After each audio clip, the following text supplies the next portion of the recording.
welcome back, everybody. I thought I'd make an episode today on the final matchups. I know we did a quick one yesterday. This one will have a little more time as I got up a tad earlier today. So I thought I'd do a more in-depth one since we're at the Final Four. This is the big boys at the big boy tables. So we got the best four teams in baseball as of this year, allegedly. We have San Francisco, Pittsburgh, Boston, Texas. Both matchups on the AL and the NL side should be really solid. I really like the pitching matchup from the Giants and the Pirates. You get the two best pitching teams in the NL, and what do you know? You got the two best pitching teams in the AL.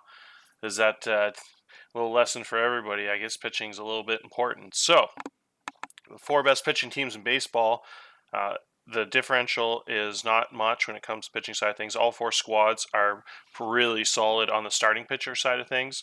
In Boston, obviously loaded. Pittsburgh, obviously three amazing arms, plus Asa Lacy, plus Sean Poppin.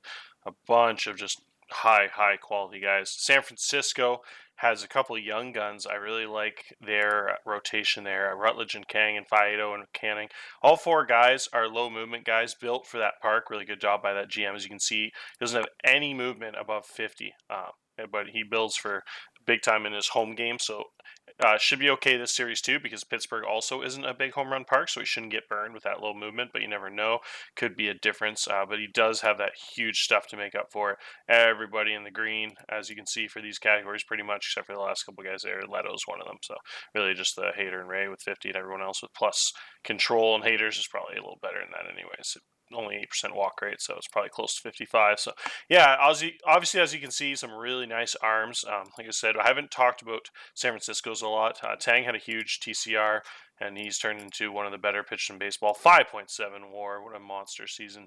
Rutledge also had a huge season. He was traded over from Boston. He went in that Josh Bell deal. He was a big piece of that. So he's turned into quite the yield for San Francisco out of that trade with a huge season this year. Last year, got 80 innings, got his feet wet, and then this year really broke out. Had a 1.06 whip.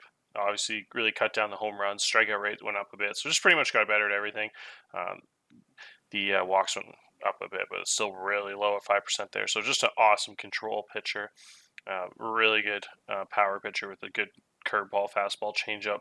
Really just a traditional combo there. 6'8", 240. What a big time player in the mound there. So as of the matchups here, if you look at it, Pittsburgh has a lot of righty arms. Lacy is a lefty, but they got the big power righty arms with Abreu and a couple. Or sorry, what's his name there? Shane Bieber, not Justin Bieber. Abreu, all righties. So they pretty much really are really good against righty batters. So it's going to be a huge series for David Dahl and Luke Leto. They're going to have to come up big as it's a right-heavy lineup for San Francisco. As you can see here, a couple of their good hitters are probably pretty good against both sides. Rendon's pretty solid against righties still. Heliot Ramos is a righty bat, but he has 75 power versus right-hand pitching, so he's really nasty against both sides, so he should fare solid too. Hudson Potts, a righty bat, obviously crushes right-hand pitching still, so they do have a lot of righty bats, but they are still good against the opposite side. Luke Leto, like I said, is really going to have a big series. 65 contact versus righties, so he should be really solid in that matchup. So you do have a really interesting pitching matchup on that side. And then on the other side of things, you got Pittsburgh here.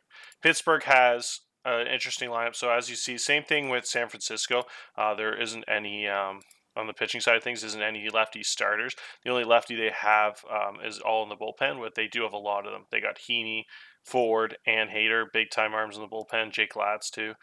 So they got a lot of matchup guys they can come out of the bullpen and give you some nice lefty matchups. Oh, and I don't think I talked about Robbie Ray, another lefty, so it's actually really lefty-heavy in the bullpen. So when you get to Pittsburgh... again, all the starters are righties for San Francisco. There we go. They're all kind of long inning guys that always go 6 or 7 innings. So as you can see, they are a little more evenly split on the bat side of things. They have a couple switch hitters here at the top and the bottom of the lineup. So it's essentially you could actually have 4 lefty bats in a row there when you're facing a righty, and then you get the righty, lefty, and a couple of righties here in the middle of the lineup. They're big bats, the big time big power bats in the middle of the lineup. Springer's the righty with the big power.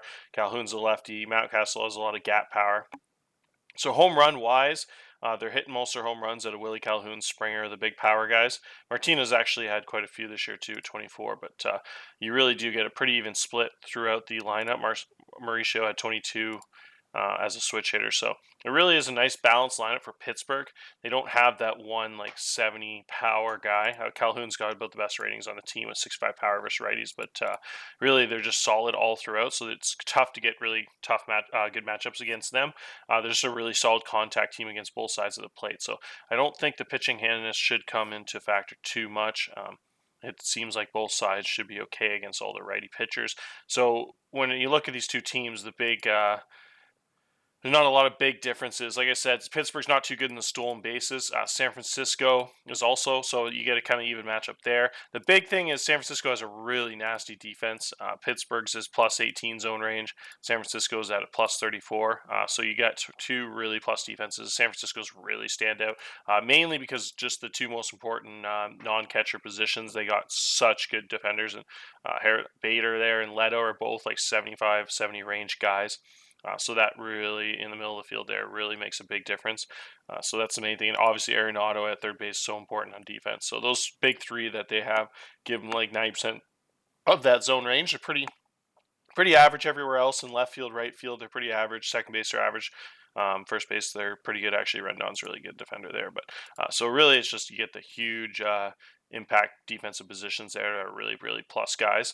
If you look at it from an ISO perspective, you got three guys over ISO of 200 on San Francisco there. And then Luke Leto's next up with 180. So three guys with over 200. And then Pittsburgh, you got about five guys right around 200. So you do, like I said, you have a little bit more consistency with Pittsburgh, but those top order guys for San Francisco are more high end there. Obviously with Hudson Potts and Ramos and those guys with monster 75 power tools. Arenado also a big time bat. So it should be a really, really cool matchup. I like both teams pretty equally. I think it's always tough to go against Pittsburgh's pitchers when it comes to the playoffs because you're pretty much outgunned in every single game. You're playing against Abreu, Beaver, and all the top guys they have. It's really hard, even as good as San Francisco, which is funny saying that because it sounds silly saying first place, almost every pitching category is outgunned. But when it comes to a one-on-one matchup, it's just really hard to compete. Like these guys are really solid, but it's really hard to compete with that historically great staff that Pittsburgh's put together. But when it comes to, like, they don't have a Josh Hader in the bullpen over in Pittsburgh and quite as many good lefty arms. So you do have quite a bit of things going for San Francisco there. So that's a really nice matchup. We'll see how that one goes. We'll switch over to the AL side of things. Obviously, we talked about Boston a ton. Everyone's seen their lineup over the years. They have the big-time vets, 34, 37, 31, 20 years old. Everyone's got quite a bit of playoff experience, minus Groom. He was even there last year and had a couple of big starts in the World Series. So everyone kind of, a lot of veterans pitching-wise on Boston. They got the two young guns in the bullpen, Soto and Medina. But they really nice veteran squad. They got a bunch of lefties. They're the strongest lefty team in baseball. You got a lot of good guys, Perez and Tillo, pretty solid rating guys. And then they obviously got the big guns there, Groom and Sale as the big-time lefties in the starting lineup, pitching-wise. And then hitting-wise, same thing. You got a really nice balance. They have a lot of good lefty bats that really stand out with Carroll, Varsho, Devers, Lux, McGuire, all lefty bats. Four of those really impact bats with Carroll, Varsho, Bogan, and Lux, all huge OPS plus guys over 120. And then the right side of things, though, you got Dan Bogan with a big-time power bat, Robles, contact guy with pretty good approach, and Adames. So you just got the one power righty bat. But then also, if you're going to bring a lefty in, you got to face Giancarlo Stanton. So he's got 80 power. So you really have the two big power righty bats when you are bringing a lefty in. So they're pretty tough to match up against. Obviously, Ian Happ will play a lot against lefties too. He's a switch hitter. So you got a lot of weapons in that Boston lineup. But the main thing is they got those two really strong lefty pitchers that can really wipe out your left-handed hitting. But you shouldn't have to use those a bunch because if you look here at Texas lineup, their only good, real strong lefty bat is McNeil. And Bannister is a switch hitter, though. If you look at Bannister here, he's a switch hitter that's pretty equal against both sides of the plate. So you really have those, I guess, two impact lefty bats in McNeil and Bannister. So it should be more of I'm sure Boston will use quite a bit of right-handed pitchers in this matchup. Have those lefties come out of the pen most likely, but who knows? We have a lot of righty bats against with a lot of speed here. So it's a really, really athletic team. A lot of high contact guys. You don't have any of those like 40 contact guys as we talked about last video. Everyone's just like a plus hitter pretty much, except for the catcher, third baseman. But they're both solid approaches and other things that kind of bring up their offensive game a little bit. Really, really, really like their squad. I just love the like high contact. I think if anyone's going to beat anyone's going to beat Boston, such a good team, it's going to be a team that, like I said in the last video, you have to be able to score like 5-6 runs a game if you're going to beat them. You're not going to outduel them in the low scoring pitching matchups when they have like such elite defense and all that stuff. So you're going to have to win some 6-5 games against their good offense. And I think a team that can do that is a team that can get a lot of base hits and string together some 2-3 base hits an inning a couple times a game. Maybe get a lucky 2-run home run once a game or every couple games, and string together a lot of singles and doubles. So that's a team to do it. A lot of high contact guys like McNeil, Acosta's plus bat, Bannister, Gonzalez, all really plus hitters. Even the left fielder DH kind of got some plus contact tools there. So that's definitely a tough matchup for Boston, as good as they are. Texas is a really solid team. Pitching wise, like I said, it's not quite as good as their stats would indicate. You see a lot of low 3 ERAs, but a lot of the FIPS are quite a bit higher from the starters. They're all in the fours pretty much, except for Jin, who's been their best guy this year. It really, not to take away from their pitching, it's still really solid. It's just the defense is that elite. It really does make the pitching even better. So same idea as the other series, where I think you can make a pretty good argument that they're pretty much outgunned in all games pitching wise, maybe except for, it's tough to say that though. Like Jin, they're pretty close, like Jin and McCullers, but Boston's pitching is just so elite, and so is Pittsburgh's, that they're really, you can make, like I said, you can make an argument that they're kind of have the upper hand in all the pitching matchups. It's just Quantrill and those guys are so good. I guess Quantrill's pretty equal to McCullers, and then Jin is kind of equal to, like, Syndergaard's probably a bit better, but it isn't like a landslide, but it is kind of like in my opinion, a little bit of a matchup advantage for Pittsburgh and Boston. But I think those other teams can compete too. It's not like a huge difference. Like you are taking the number one pitching team in the AL and NL in San Francisco and Texas there. So yeah, really cool match. Look at these ERAs, just ridiculous. I had no idea Griffin Canning's stats were that outrageous. I don't look at the counting stats as much on my main views, so it's the only time I see the wins and losses. 11-0 with a 1.7. That's just hilarious. But 2.7 WHIP. So yeah, that was actually one of the best seasons of baseball. I had no idea. I knew he was solid, but I hadn't realized like how ridiculous he was. 3% walk rate. That's just disgusting. So, like I said, I was probably kind of talking a little much about the pitching advantages and disadvantages, but it's pretty damn close at the end of the day. So really, really like both these matchups. And then the only thing I need to talk about a little bit is just the past series, like what happened. So Boston obviously got pretty big scare there. In a couple of those games, like they did let up a bunch of runs. Boston let up 8 runs and then 7 runs. And then they let up 5 runs, and so they did have quite a bit of offense from the Toronto side of things. So I think Texas, they're not as bulletproof as you'd think pitching wise in that series. So maybe Texas can do the similar thing and maybe hold Boston's bats a little more than Toronto did. Toronto's pitching is not quite as strong as Texas's, but and then you get Texas's history there, and they played against Chicago, and they definitely limited Chicago quite a bit on the bat side of things. They only let up 2, 6. 3, 1, and 0 runs in all those games. They did let up quite a bit of runs in game one. So just have the 2 games where they scored over 3 runs.